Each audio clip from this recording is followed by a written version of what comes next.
zay no makasika ny fanamoaka ny liste officielle makasika ireo tompona ndraiky mpanjakana ambony na efa ny fanambaram-panana no maly ny teo anivon'ny fitsarana avy momba ny lalam-panorenana ny songadina tao anatin'izany fa mbola maro ireo tompona ndraiky mpanjakana eto Madagasikara no tsy nahefa izany fiarahantsika ny tato-pao.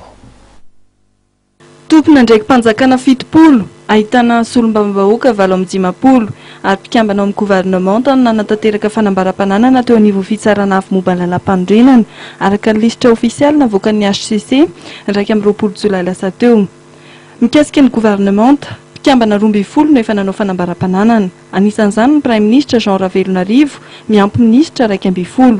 Ny ministra isany Béatrice Attala, François Gervais Rakotoarmanana, Ramarcel Benjamin Ramanatsoa, Blaise Richard Ramandipsou, Joëly Valérian Lalarsen, Henri Arlala Rabessaal, Mam Lalaina Andriamanarivo, Olivier Solonandrasana Mahafaly, Réa Luntina, Jacques Ulrich Andriatiny no anisan'ny tafiditra ao anatin'ny lisitra navoakan'ny HCC.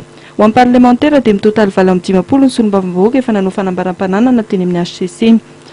Momba ny fanaovana amin'ny fanambaram-pananana, misy ny fanazavana nentin'ny tale général Bromalion tena hiajiana amin'ny kolokolo na ny Bianco. Efa vita zao le interpellation extrajudiciaire izany hoe zay olona tokony anao an'izay to amin'ny tompona ndraikitra ambony teto amin'ny firenena. Izy moa lafo be satria mahatratra ny 100 000 ariary ny coût anaovana ny interpellation amin'ny olona anankiray. Dia tsy maintsy ny fatelina ny tsy fananana ny vola dia ireo tompona ndraikitra ambony tsy navita ny manaovanay fa le aty ambanimbany aty zany tsy tratrana intsony le izy amin'ny resabola.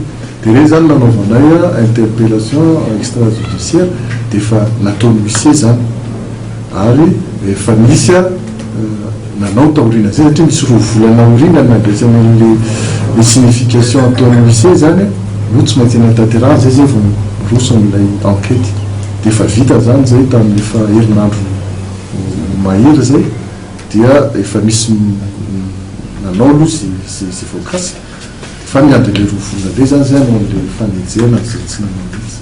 Raha ny lisitra navoakan'ny HCC anisan'ny efa nanao ny fanambaram-pananana ny filohan'ny antenimieram-pirenena Jean-Marc Sarakoto Mamonjy izay nametraka ny atota taratasy ny 6 febroary 2024. Solombavam-bahoaka Tima sy Mamparavalo amin'ireo 12 voafidy teto Antananarivo renivohitra no efa nanao fanambaram-pananany. Anisan'izany Lanto Rakotomanga, Ranaivo Raolodina, Maminirina Johnson, Michel Ratsivalaka, Félix Randriamandimsoa, Guirivo Randrianarsoa. Raha 9 nefa nanao fanambaram-pananana teo anivon'ny HCC, solombavam-bahoaka